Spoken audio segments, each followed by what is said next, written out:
Selamat datang di channel Berita Suara. Sebelum menonton video ini alangkah baiknya subscribe dan like channel ini terlebih dahulu. Semoga yang subscribe dan like channel ini diberi kesehatan dan dimudahkan segala urusannya serta lancar rezekinya. Amin. Terima kasih. Israel dan Palestina terlibat konflik baru, ketegangan meningkat di wilayah tepi barat dan Gaza. Yerusalem, tanggal 3 April tahun 2025 ketegangan antara Israel dan Palestina kembali meningkat setelah serangan udara yang dilancarkan oleh militer Israel ke wilayah Gaza pada hari Selasa kemarin. Serangan tersebut dilaporkan menargetkan situs-situs yang diduga sebagai fasilitas militer kelompok Hamas, yang menurut pihak Israel bertanggung jawab atas serangan roket yang meluncur ke wilayah Israel pada hari sebelumnya. Menurut sumber-sumber medis, sedikitnya 10 warga Palestina tewas dan puluhan lainnya terluka dalam serangan tersebut. Di sisi lain, serangan roket yang diluncurkan oleh Hamas menyebabkan beberapa kerusakan pada infrastruktur di wilayah selatan Israel, namun tidak ada korban jiwa yang dilaporkan. Ketegangan di wilayah tepi barat juga meningkat dengan bentrokan antara pasukan Israel dan demonstran Palestina yang memprotes kebijakan pemukiman Israel yang terus berkembang di wilayah tersebut. Bentrokan ini menyebabkan beberapa korban luka, dengan beberapa di antaranya dilaporkan dalam kondisi kritis. Pihak internasional, termasuk PBB dan Uni Eropa, telah menyerukan agar kedua belah pihak menahan diri dan menghindari eskalasi lebih lanjut. Namun, dengan semakin memburuknya situasi, banyak pihak yang khawatir akan kemungkinan pecahnya pertempuran lebih besar, yang akan menambah penderitaan bagi warga sipil di kedua belah pihak. Analisis dan dampak jangka panjang. Konflik ini kembali menunjukkan kesulitan besar dalam mencapai perdamaian yang tahan lama antara Israel dan Palestina, di tengah ketegangan politik dan sosial yang terus meningkat. Sementara itu, di lapangan, kehidupan warga sipil terus terancam, dengan ribuan orang terpaksa mengungsi dari rumah mereka dan mencari perlindungan di tempat-tempat aman. Pemerintah Israel, yang menghadapi tekanan domestik untuk memperkuat langkah-langkah keamanan, dan Hamas yang berusaha menunjukkan kekuatannya di mata rakyat Palestina, membuat jalan menuju solusi damai semakin sulit tercapai. Kedepannya, dunia internasional terus memantau situasi ini dengan harapan agar perundingan damai dapat segera dimulai, meskipun sejarah panjang ketegangan ini menunjukkan bahwa harapan tersebut seringkali menemui jalan buntu. Eskalasi tindak kekerasan dan reaksi global. Peningkatan kekerasan di Gaza dan tepi barat telah memicu kekhawatiran global mengenai potensi eskalasi lebih lanjut. Beberapa negara besar, termasuk Amerika Serikat, Rusia, dan negara-negara Eropa, telah mengeluarkan pernyataan yang mengutuk kekerasan yang terjadi dan menyerukan dialog antara kedua pihak untuk mencari solusi damai. Namun, di tengah seruan-seruan tersebut, tanggapan dari pihak Israel dan Palestina tetap bervariasi. Pemerintah Israel, yang dipimpin oleh Perdana Menteri Benjamin Netanyahu, menegaskan bahwa langkah-langkah militer yang diambil adalah untuk melindungi warga negara Israel dari ancaman terorisme yang semakin meningkat. Netanyahu juga mengonfirmasi bahwa militer Israel akan terus melanjutkan operasi militer hingga ancaman dari kelompok-kelompok seperti Hamas dapat dihentikan. Di sisi lain, Hamas, yang telah memegang kendali atas Gaza sejak 2007, memperingatkan bahwa mereka tidak akan mundur dalam menghadapi agresi Israel dan menegaskan bahwa mereka berhak untuk membela diri. Juru bicara Hamas, Fauzi Barrow, dalam sebuah pernyataan mengatakan bahwa serangan terhadap Gaza adalah serangan terhadap hak-hak rakyat Palestina, dan mereka akan terus berjuang untuk kebebasan mereka. Dampak ekonomi dan kemanusiaan. Sementara itu, dampak dari konflik ini sangat terasa pada sektor ekonomi dan kemanusiaan di kedua belah pihak. Wilayah Gaza, yang sudah menghadapi blokade ekonomi bertahun-tahun, kini semakin terpuruk. Dengan penghancuran infrastruktur, rumah, dan fasilitas umum, organisasi-organisasi bantuan internasional, seperti Palang Merah dan PBB, telah berusaha untuk memberikan bantuan kepada warga Gaza yang terjebak dalam konflik, namun akses bantuan yang terbatas menyebabkan banyak korban yang tidak mendapat perawatan yang memadai. Di wilayah Israel, meskipun kerusakan fisik tidak sebesar yang terjadi di Gaza, ketegangan yang berlangsung lama mempengaruhi kegiatan ekonomi, khususnya di kota-kota yang dekat dengan perbatasan Gaza. Bisnis lokal dan kehidupan sehari-hari sering terganggu akibat ancaman roket dan tindakan pengamanan ketat yang diberlakukan oleh pemerintah Israel. Pengaruh terhadap perdamaian dan stabilitas regional. Konflik ini tidak hanya mempengaruhi hubungan Israel dan Palestina, tetapi juga memiliki dampak besar terhadap stabilitas kawasan Timur Tengah secara keseluruhan. Negara-negara seperti Mesir, Yordania, dan Lebanon yang berbatasan dengan Israel dan Palestina, terus memperingatkan bahwa ketegangan ini dapat dengan mudah meluas, menambah beban bagi negara-negara yang sudah menghadapi tantangan besar akibat krisis pengungsi dan ketidakstabilan politik. Pemerintah Mesir dan Yordania, yang memiliki perjanjian perdamaian dengan Israel, telah berupaya memainkan peran mediasi dalam krisis ini. Namun, sejauh ini, upaya diplomatik tersebut belum membuahkan hasil yang signifikan. Selain itu, kelompok-kelompok seperti Hizbullah di Lebanon juga telah mengancam untuk terlibat dalam konflik jika situasi semakin memburuk, yang bisa memicu konfrontasi lebih luas di kawasan tersebut. Apa yang akan terjadi selanjutnya? Seiring berjalannya waktu, situasi semakin tampak terperangkap dalam lingkaran kekerasan yang sulit untuk diputus. Masyarakat internasional terus mendesak kedua belah pihak untuk kembali ke meja perundingan, tetapi dengan adanya ketegangan yang mendalam dan tidak adanya kepercayaan antara pihak-pihak yang terlibat, jalan menuju perdamaian tampaknya masih sangat panjang. Di lapangan, warga sipil, baik di Gaza maupun Israel, terus menanggung beban dari konflik yang tak kunjung reda. Banyak yang berharap akan ada perubahan melalui diplomasi dan pendekatan yang lebih manusiawi, meskipun realitas di lapangan seringkali tampak jauh dari harapan tersebut. Upaya diplomatik yang gagal dan tantangan menghentikan siklus kekerasan. Meskipun seruan internasional untuk menghentikan kekerasan semakin intensif, upaya diplomatik untuk mencapai gencatan senjata atau solusi jangka panjang seringkali menemui jalan buntu. Sebelumnya, beberapa negara besar telah berusaha untuk menengahi perundingan antara Israel dan Palestina, namun perbedaan yang tajam mengenai isu-isu utama seperti status Yerusalem, batas wilayah, dan hak pengungsi Palestina tetap menjadi penghalang besar. Baru-baru ini, PBB menggelar pertemuan darurat untuk membahas situasi yang semakin memburuk. Namun, karena ketegangan politik di Dewan Keamanan PBB, yang dibagi antara negara-negara yang mendukung Israel dan mereka yang lebih pro-Palestina, tidak ada langkah konkret yang diambil untuk menghentikan serangan. Banyak pihak yang merasa frustrasi dengan ketidakmampuan PBB untuk mendorong resolusi yang dapat diterima oleh kedua belah pihak. Lebih jauh lagi, dalam beberapa bulan terakhir, ketegangan internal di Israel juga mempengaruhi dinamika politik domestik. Pemerintah Netanyahu, yang menghadapi tekanan dari kelompok-kelompok sayap kanan di Israel untuk mengambil tindakan lebih tegas terhadap Palestina, terpaksa mengintensifkan operasi militer, meskipun banyak warga Israel juga semakin merasa lelah dengan siklus kekerasan yang tak kunjung berakhir.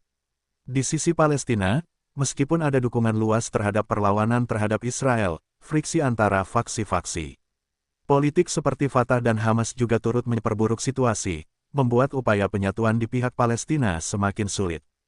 Tantangan kemanusiaan yang mengkhawatirkan. Situasi kemanusiaan di Gaza semakin mengkhawatirkan. Wilayah yang padat penduduknya itu, yang sudah berada di bawah blokade sejak lebih dari 1 dekade, kini menghadapi kelangkaan pangan, bahan bakar, dan obat-obatan akibat serangan udara dan pembatasan akses masuk dari Israel dan Mesir. Layanan medis sudah kelebihan beban dengan semakin banyaknya korban yang membutuhkan perawatan, sementara rumah sakit hospital di Gaza sering kekurangan pasokan medis dan tenaga medis. Dalam beberapa pekan terakhir, lebih dari 1.000 orang Palestina dilaporkan terluka, dengan banyak yang harus dirujuk ke luar negeri untuk pengobatan, jika memungkinkan. Namun, karena pembatasan pergerakan dan ketegangan di perbatasan, banyak yang terpaksa menerima perawatan terbatas di dalam Gaza. Selain itu, lebih dari 100.000 orang terpaksa mengungsi dari rumah mereka akibat serangan udara dan pertempuran di jalanan Gaza. Banyak dari mereka yang terpaksa tinggal di tempat-tempat perlindungan sementara yang padat, dengan kondisi sanitasi yang sangat buruk dan akses terbatas ke air bersih. Apakah ada harapan untuk perdamaian?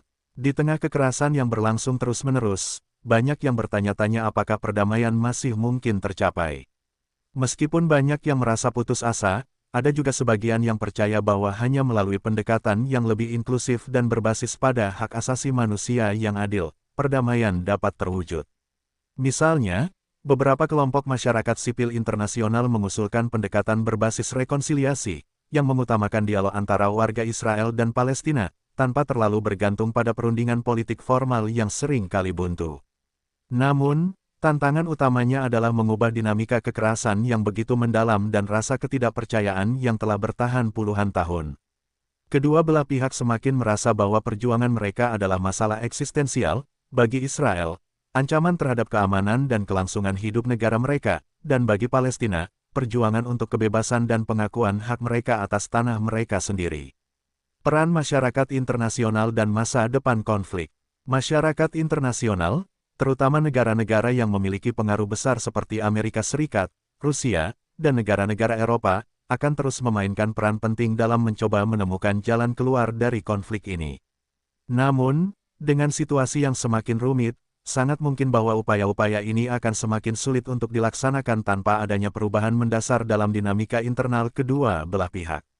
Sebagai penutup, meskipun tidak ada jalan mudah menuju perdamaian, kesadaran global tentang kebutuhan untuk menurunkan ketegangan dan memberikan perlindungan bagi warga sipil sangat penting. Kehadiran bantuan kemanusiaan, dorongan untuk gencatan senjata sementara, dan pembicaraan yang lebih terbuka tentang masa depan yang lebih adil mungkin akan menjadi titik awal yang dapat membawa harapan bagi generasi mendatang. Namun, kenyataannya adalah bahwa jalan menuju perdamaian di Israel-Palestina mungkin akan tetap menjadi perjalanan panjang yang penuh tantangan, dengan banyak tantangan baru yang terus bermunculan. Keterlibatan negara-negara Arab dan peran organisasi regional. Sementara situasi di lapangan semakin memburuk, negara-negara Arab juga mulai memainkan peran yang lebih aktif dalam upaya untuk meredakan ketegangan. Mesir, sebagai salah satu negara yang memiliki perbatasan dengan Gaza, telah berulang kali menawarkan diri sebagai mediator dalam upaya mencapai gencatan senjata antara Israel dan Hamas. Mesir juga menampung ribuan pengungsi Palestina yang melarikan diri dari kekerasan di Gaza, meskipun negara ini juga menghadapi tantangan besar dalam menyelesaikan krisis kemanusiaan yang disebabkan oleh konflik tersebut. Yordania, yang memiliki sejarah panjang dalam hubungan dengan Palestina dan Israel, juga telah menyerukan perlunya pembicaraan yang lebih intensif antara kedua belah pihak. Raja Yordania, Abdullah II, menekankan bahwa solusi dua negara, yang memberikan kemerdekaan kepada Palestina dan pengakuan terhadap negara Israel, tetap menjadi satu-satunya jalan menuju perdamaian yang berkelanjutan di kawasan tersebut. Namun, meskipun ada dukungan dari negara-negara Arab, ketegangan antara negara-negara besar di Timur Tengah, seperti Arab Saudi dan Iran, juga menambah kompleksitas dalam upaya mencari solusi perdamaian. Sementara itu, Liga Arab, yang telah lama mendukung perjuangan Palestina, mengutuk serangan-serangan Israel di Gaza dan menyerukan sanksi internasional terhadap Israel. Namun, upaya Liga Arab untuk menyatukan negara-negara anggota dalam satu suara mengenai langkah-langkah konkret terhadap Israel masih terhambat oleh perbedaan politik di antara negara-negara tersebut, terutama terkait dengan normalisasi hubungan beberapa negara Arab dengan Israel. Pentingnya penyelesaian krisis kemanusiaan di Gaza. Pada sisi kemanusiaan, salah satu tantangan terbesar adalah upaya untuk mengatasi krisis pengungsi dan bantuan medis di Gaza. PBB dan organisasi kemanusiaan seperti Médecins Sans Frontières (MSF) dan Palang Merah Internasional telah mengirimkan tim bantuan untuk memberikan perawatan medis dan distribusi makanan, namun akses ke wilayah yang terdampak sering terhambat oleh blokade dan serangan udara. Hal ini membuat distribusi bantuan menjadi semakin sulit dan tidak memadai bagi jutaan orang yang terjebak dalam kekerasan. Krisis air bersih juga menjadi masalah besar di Gaza. Serangan terhadap infrastruktur penting, termasuk pabrik pengolahan air, telah membuat banyak warga Palestina kekurangan akses terhadap air bersih yang memadai. PBB memperkirakan bahwa lebih dari 50% dari penduduk Gaza kekurangan air bersih, yang memperburuk kondisi kesehatan dan meningkatkan risiko penyakit. Selain itu, rumah sakit hospital di Gaza, yang sudah berada dalam tekanan berat akibat pengobatan yang terbatas dan kekurangan obat-obatan, kini berjuang untuk merawat korban luka akibat serangan udara. Banyak rumah sakit yang kehabisan ruang dan terpaksa memprioritaskan pasien yang lebih kritis, meninggalkan banyak yang tidak mendapat perawatan yang dibutuhkan. Situasi ini menciptakan kondisi yang sangat memprihatinkan, terutama bagi wanita dan anak-anak yang menjadi korban utama dalam konflik ini. Isu Yerusalem, titik konflik yang tak pernah surut. Salah satu akar penyebab konflik yang terus berlanjut adalah status Yerusalem. Bagi umat Muslim, Yerusalem adalah tempat suci dengan Masjid Al-Aqsa, sementara bagi umat Yahudi, kota tua Yerusalem adalah situs yang sangat penting dalam sejarah agama mereka. Israel mengklaim Yerusalem sebagai ibu kotanya yang tidak terbagi, sementara Palestina menginginkan Yerusalem Timur sebagai ibu kota negara masa depan mereka. Pengakuan AS terhadap Yerusalem sebagai ibu kota Israel pada 2017 dan pemindahan kedutaan besar AS ke kota tersebut semakin memperburuk ketegangan ini. Negara-negara Muslim dan banyak negara di dunia menentang keputusan tersebut, dan hal ini memperburuk rasa ketidakpercayaan yang sudah ada antara Israel dan Palestina. Dalam beberapa tahun terakhir, Palestina terus menuntut agar Yerusalem Timur menjadi bagian dari negara Palestina yang merdeka. Namun, Israel menanggapi tuntutan ini dengan penolakan tegas, dan pihak berwenang Israel terus membangun pemukiman-pemukiman di Yerusalem Timur, yang menurut hukum internasional, dianggap ilegal. Pembatasan terhadap akses warga Palestina ke tempat-tempat suci di Yerusalem juga semakin meningkatkan ketegangan. Harapan dan tantangan menuju masa depan. Meskipun tantangan yang dihadapi begitu besar dan tampaknya tidak ada solusi jangka pendek yang dapat menghentikan kekerasan, beberapa kalangan percaya bahwa perdamaian masih mungkin tercapai jika ada komitmen yang lebih besar dari semua pihak untuk berbicara secara terbuka dan jujur tentang hak-hak dan aspirasi masing-masing. Solusi yang banyak diusulkan adalah pendekatan berbasis dua negara, yang memberi Palestina hak untuk mendirikan negara yang merdeka dengan Yerusalem Timur sebagai ibu kota, sementara Israel akan mendapatkan pengakuan dan keamanan dalam batas-batas yang aman. Namun, banyak yang meragukan apakah kedua belah pihak siap untuk melakukan kompromi yang diperlukan. Di sisi lain, ada juga seruan untuk pendekatan yang lebih radikal, seperti satu negara untuk semua orang, di mana Israel dan Palestina dapat hidup bersama dalam satu negara yang sama. Namun, ide ini menghadapi penolakan keras dari sebagian besar politisi dan rakyat Israel, yang menilai bahwa ini akan mengancam identitas negara Israel sebagai negara Yahudi. Kesimpulan, jalan panjang untuk perdamaian. Dalam keadaan saat ini, masa depan Israel-Palestina tetap penuh ketidakpastian. Kedua belah pihak terus terperangkap dalam siklus kekerasan yang tak kunjung berhenti, dengan dampak kemanusiaan yang semakin parah. Harapan bagi perdamaian sangat tergantung pada komitmen untuk melakukan dialog yang tulus dan solusi yang mengakomodasi kebutuhan serta hak kedua bangsa. Namun, dengan ketegangan yang mendalam, kepercayaan yang hilang, dan posisi yang saling bertentangan, perjalanan menuju perdamaian masih panjang dan penuh tantangan. Masyarakat internasional harus terus mendesak kedua belah pihak untuk menahan diri, mengurangi kekerasan, dan menemukan jalan keluar yang mengutamakan hak asasi manusia dan keadilan sosial bagi semua.